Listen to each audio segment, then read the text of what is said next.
To another live chat with James here at the ProPix Studios in Vancouver, British Columbia. Of course, now the world is watching to find out what exactly Donald Trump has planned with the coming tariffs today. He has been off again, on again about tariffs, 25%, 50%, 200%, even he doesn't know what the hell he's doing. But when you look at this from a realistic perspective, neither does a lot of his top advisors or his top people around him. They don't understand what the hell he's doing a lot of times, and this is just another one. Now, in a turn of events, the Senate is finally moving to challenge Donald Trump when it comes to his use of the Emergencies Act, essentially, to try and realize these tariffs. Now, what is the purpose of the tariff?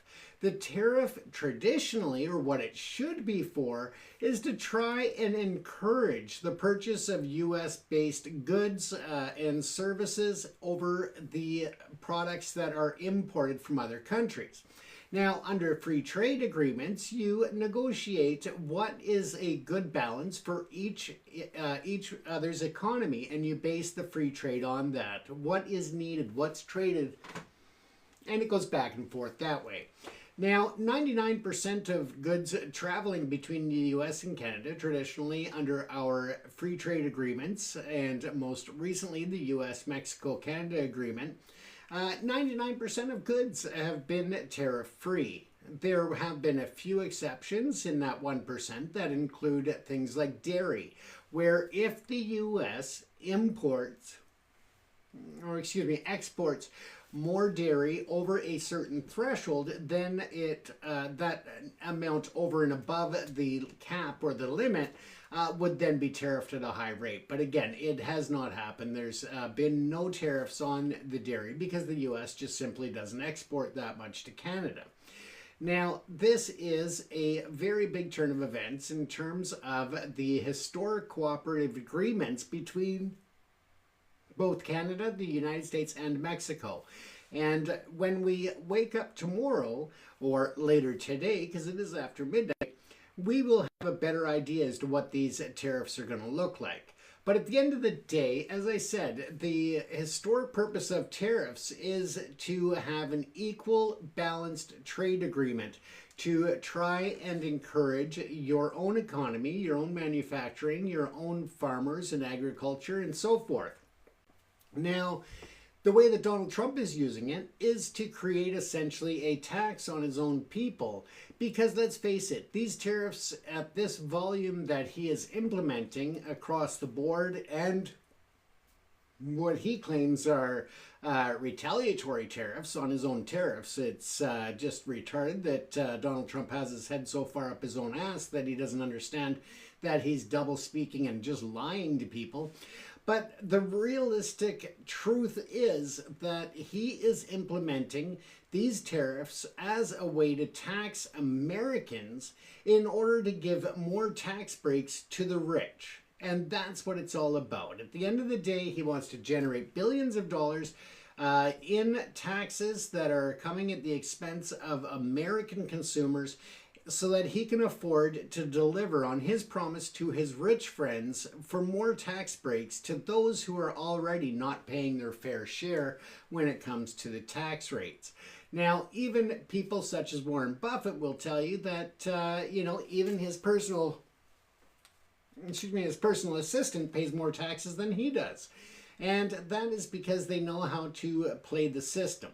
And for Donald Trump to continue this path of lies and deception, to make these tariffs supplement the tax breaks of the rich, is just disgusting. It's insulting to his trade partners, but also to his own people in the United States. It is going to have devastating impacts, on jobs, on the overall economy, on the GDP, and on the income of everyday Americans. Now, Donald Trump, again, not surprising that he lied, because basically to tell when Donald Trump is lying, you just gotta watch him. If his lips move, he's lying.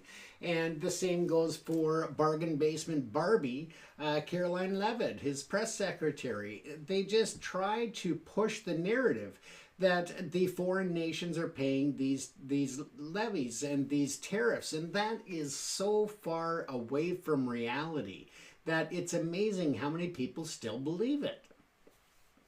At the end of the day, you're going to see several things happen. Number one, things are going to cost a lot more for American consumers, and in effect, they're also going to cost more for Canadian and international consumers because they have to deal with tariffs as well. That is a no-brainer. Now, the next thing that's going to happen is that there is going to be a decrease in the GDP and the increase in unemployment rates. And that is also going to push further numbers of people into poverty in the United States. It is not going to bring them up and have all of this money that they won't know where to spend as Donald Trump tries to frame it. And again, just another example of Donald Trump with his head up his ass trying to lie to people who actually believe his continued bullshit. Now, the other thing that I've noticed lately is that Donald Trump has actually taken the title away from the Nigerian prince. Because let me tell you, I used to be bombarded with all of these emails from the Nigerian prince wanting to give me money, wanting to get money from me, and, you know, all of these scams. But instead, now I get an average of 4 emails a day from the Trump organization, from Trump, one scam or another that this grifter is pushing. A hat that, shit, I can't remember what the hat said now. But regardless, it's ridiculous. The guy's selling ball caps. He's selling, you know, pictures of himself. He is, you know, just on and on and on. He's selling an opportunity. If you donate, you might go and be all expenses paid trip to Mar-a-Lago to have dinner with him, which is bullshit for one. And number two, I would never want to have dinner with him because I'd want to drown him in his own soup. And, yeah, so realistically, it's just ridiculous how much this guy is grifting. Every day, as I said, it's at least a minimum of 4 emails of one way or another in which he wants to scam money out of people. And I'm not even American. And yeah, it's just ridiculous. Now, as we continue on, as I stated in the intro, the Senate is moving forward to vote. And this vote is very important because it undermines Trump's claims that there is justification under this emergency that he's declared due to the fentanyl crisis.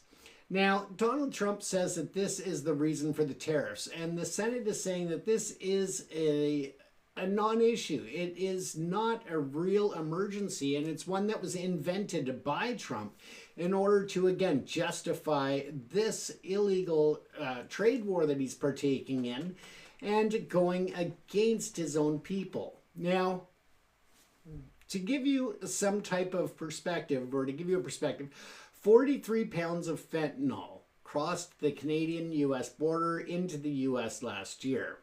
That is compared to 21,900 pounds at all U.S. border areas. Now, of course, MAGA people are screaming that amount coming across the border into the U.S. Is coming from the southern border from Mexico, and that's not true at all.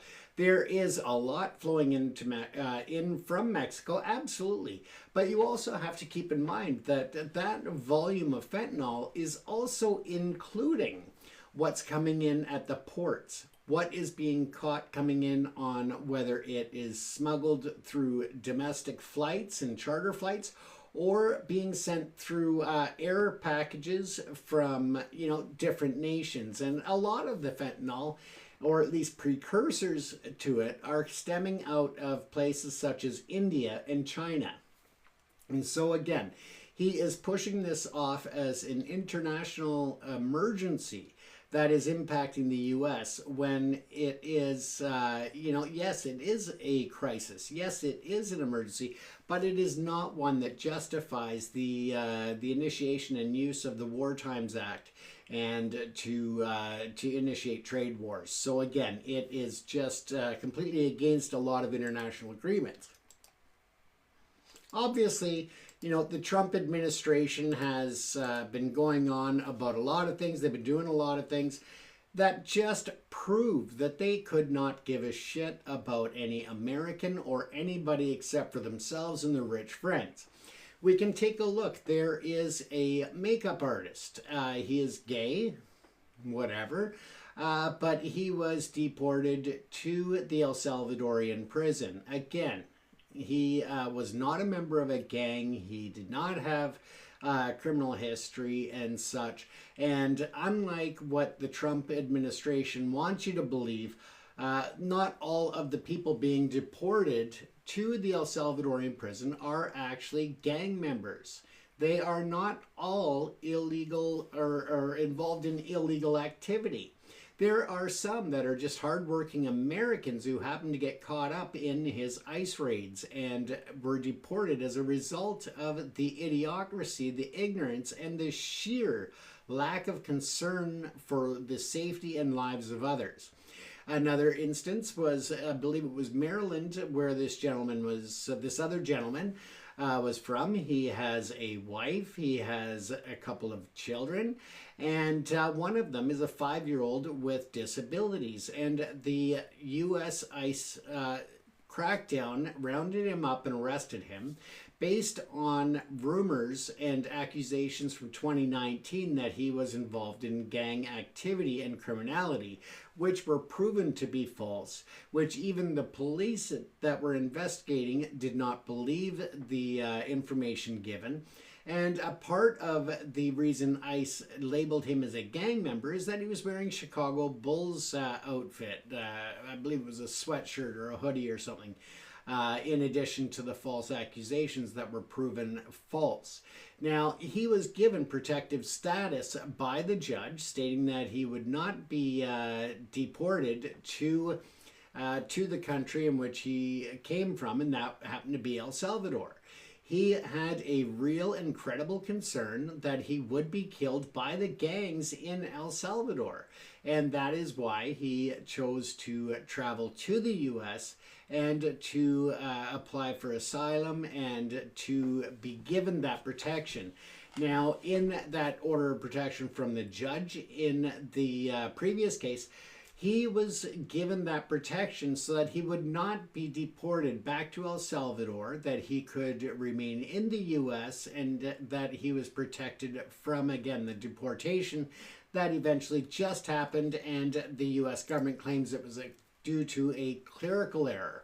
Now, let's take a look here. The fact that they screwed up so bad to send this man back to El Salvador and to risk his life like this is horrendous enough.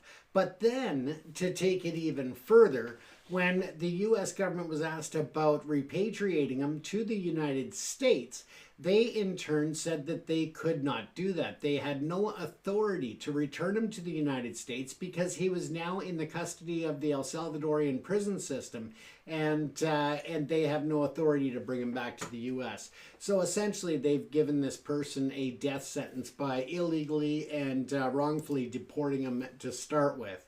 And this is information that's coming out with more detail, and we'll definitely keep you up to date on this, because for them to send this individual, as I said, to El Salvador against a judge's order and to claim it was a clerical or administrative error is just such a horrendous breach of not only the U.S. law, but also the international criminal courts, the international law, human rights regulations. I mean, I could just go on and on about this. And yet the whole attitude of the American government right up to Donald Trump is, oh, well, we screwed up. Oh, well, we'll do it again. And that is wrong. The whole world needs to stand up and demand that this lunacy that's coming out of the White House all the way down has to stop. And this is what happens when you have absolutely no idea as to what you're doing and how to manage these programs and how to handle it. And that is wrong. The fact that you have stripped the people of their right for due process, that is wrong. For the US president to invoke a wartime act to claim that the refugees are invading his country and pose a great threat to his nation, that is wrong in terms of how this act is supposed to be implemented and the grounds on which it's to be used. Now, we do see that there is a problem with illegal immigration into the US. I give them that. But this is not how to deal with it. We have an issue with illegal immigration in Canada. The UK has this issue, and other countries around the globe. And the idea that we have the opportunity to just round them up and send them to a third-party country to be incarcerated in what are basically slave labor camps or just dungeons and, just warehouses of mistreatment and abuse is just unfathomable. To think that in this day and age that any nation, especially one that claims to have such great protections that was built on the backs of immigrants, is just deplorable, and it must stop. Now, we can look at a lot of other issues that are in the news when it comes to Donald Trump and his ways when it comes to the immigration, the ICE roundups. And let's face it, we are going to uncover a new story everywhere we turn. And that's just the reality. That is the cold, hard truth, is that there are so many people that have been transferred to El Salvador and other countries that don't belong there. The U.S. government is not allowing the due process to take place. And Kathy Wilkinson, the problem is underfunding the courts to give due process in a timely manner. Yes, I agree with you. And that is, just for clarification, Kathy, I was just saying it's not just an American issue. We see the same problems in Canada. We see it in the UK and other nations as well, where the due process takes years and years to go through. And that can be frustrating when you have people who are really breaking the law. And, one of my merit-based, we've actually reduced the numbers of people that are allowed to come in through visa programs, whether it is the foreign labor program, whether it is the work visa programs, the study and student visa programs, as well as visitor visas. Canada has actually cracked down on the numbers substantially in 2024 and 2025 to try and alleviate some of the stress that the immigration is having on the Canadian infrastructure, housing, all of that. It is definitely underfunded, and that is, the merit-based number caps, you're saying that that's a problem, and yes, it is. Absolutely it is. And if they're lifting the merit-based number caps, that I would have to look into, because it's not something I've heard, so I may have missed that part. So I appreciate you bringing that up and raising that point, because again, I did not see the lifting of the merit-based number caps, so I'll have to look that up. So thank you for pointing that out. I appreciate it. Where are you logging in from, Kathy? Are you in Canada, or are you in the US? Or just out of curiosity, it's always cool to know where people are watching the show from. Manitoba, very nice. Very cold at this time of year still, I bet. But I like Manitoba. I've been there many, many a times. And but to deal with, David, welcome from Alberta. Thank you. Yes. Whereabouts in Alberta are you? Or that's for David and Kathy. And whereabouts in Manitoba are you? Hopefully not too far north. Oh, it's warm for you. Well, beautiful. It's typical here in Vancouver. We are just rusting here. We don't tan, we just rust with all this rain. But again, we hope to see summer soon. We need to defrost. But again, we don't have it as bad as the rest of the nation. When it comes to the cold, we just get a lot of rain. St. Paul. Excellent. Cool, David. Yeah, I love Alberta. I actually lived in Edmonton for a couple of years and I've traveled around. Yes, I probably would find it chilly to a point, but again, I have lived in Edmonton for a couple of years. I've also been up to the Arctic in winter and such. So, yeah, I know how to layer. I know how to dress for it. So, it's not as bad as some people who show up not expecting it to be cold. Yeah, I always make sure that I'm well layered and, not to mention I'm kind of a rounder guy, so I got a bit of insulation naturally. Yeah, so welcome to the show, guys. Yeah, you guys are up late tonight. I see I'm not the only one. And yeah, so as I was saying though, for any country to think that you can send your immigration problem to a third country and just pay them $60 million a year to put them in some of the worst prisons imaginable are just insane. Inuvik, nice. In Inuvik or in Alberta, I'm not sure. But yeah, again, it is an issue, and again, it is a real problem with the uncontrolled immigration in Canada, and that's, I think, the big difference is the illegals that get across the border, and also the uncontrolled immigration.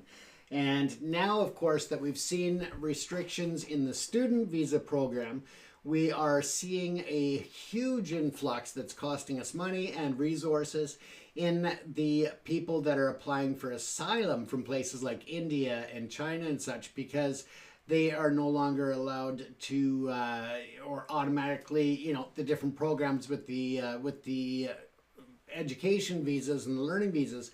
So the students are, instead of going home, claiming asylum, and that's going to be a big strain on our system as well.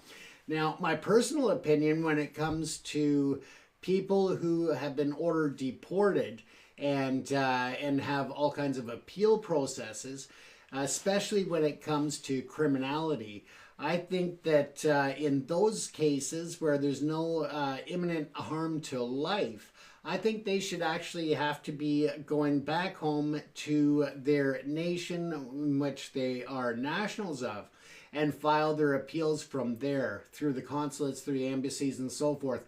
I don't think that they should be able to remain in Canada for years upon years challenging the deportation orders. I think when the deportation order is issued by the court through due process and the rule of law, I think they should be deported. And if they have grounds for an appeal, they can appeal. And with today's technology, there's no reason why they can't appear before a Canadian judge via Skype or other video conference programs that the courts are using regularly now with people inside of Canada. So I think that if you've been ordered out of the country by a judge, you should be removed, and then if you want to appeal, you can through the process from your own nation. But that's just my idea, or my concept anyway. The Blue Seal idea to speed up qualification for professional approval for immigrants. Yes, I think that that is another great idea. And if we can find ways to expedite the processes, it's not just about filling the gap in the markets in which we need people, but it also is a matter of cost. It definitely reduces the cost to the individuals, but also to the Canadian system.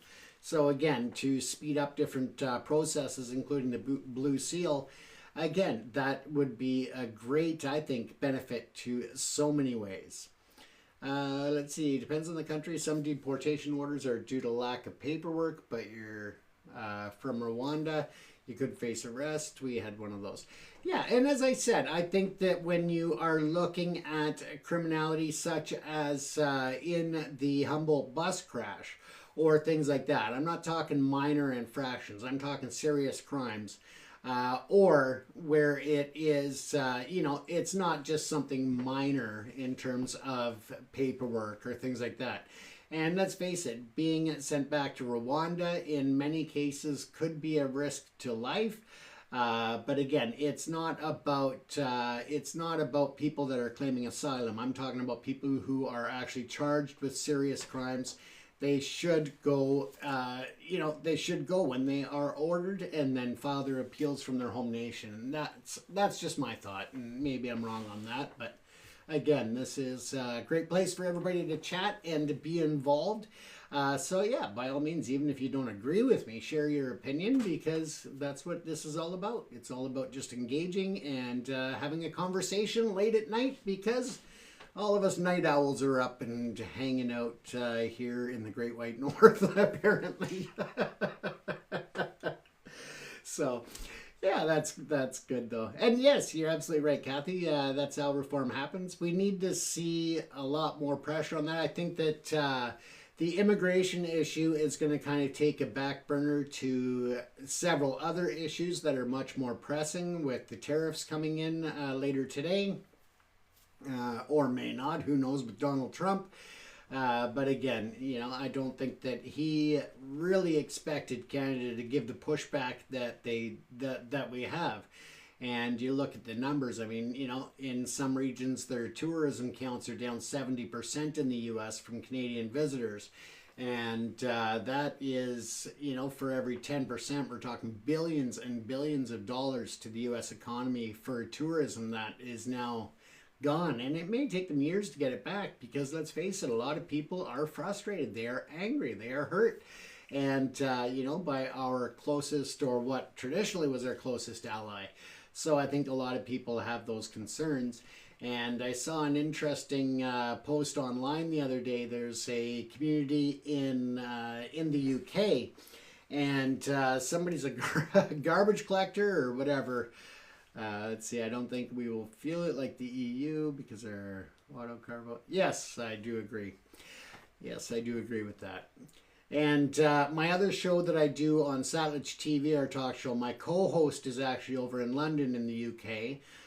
So that's why I come on later at night, is because I do that show for Satellite TV, and then I jump on here and do the live sessions. But yeah, I think that almost some people in the EU and in the UK, I think both of them may see it differently. But I don't think that they are fully grasping, in the UK in particular, the impact that the tariffs are going to have, and just the whole situation. But as I was saying, yeah, so back to the other stories, that I saw this person who is a garbage collector or something in a small area of the UK, and there are a group of Canadian tourists there. And I guess they don't get as many Canadian tourists in this region, because, yeah, he was just blown away by the fact that, the Canadians are not littering. They don't just throw their trash on the streets.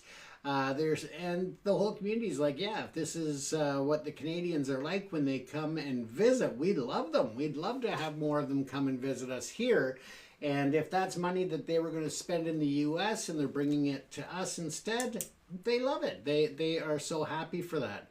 And so, yeah, it just shows that people are looking to alternative destinations for vacations and for their holidays this year. And that's sad, because, as much as I despise Donald Trump and his administration, I don't hate the American people. I have family, I have friends, I've lived in the U.S.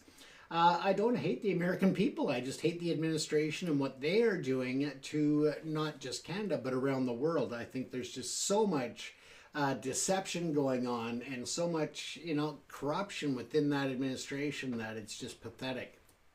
Although, with Musk putting up his money with these lottery and these bribes for people to sign against the election down the U.S. for the judge, I believe it was Wisconsin, and that judge that he politically supported lost, so, and financially supported. So yeah, I thought that was hilarious to see Elon Musk's feelings hurt that the judge lost after he spent millions trying to get the judge elected.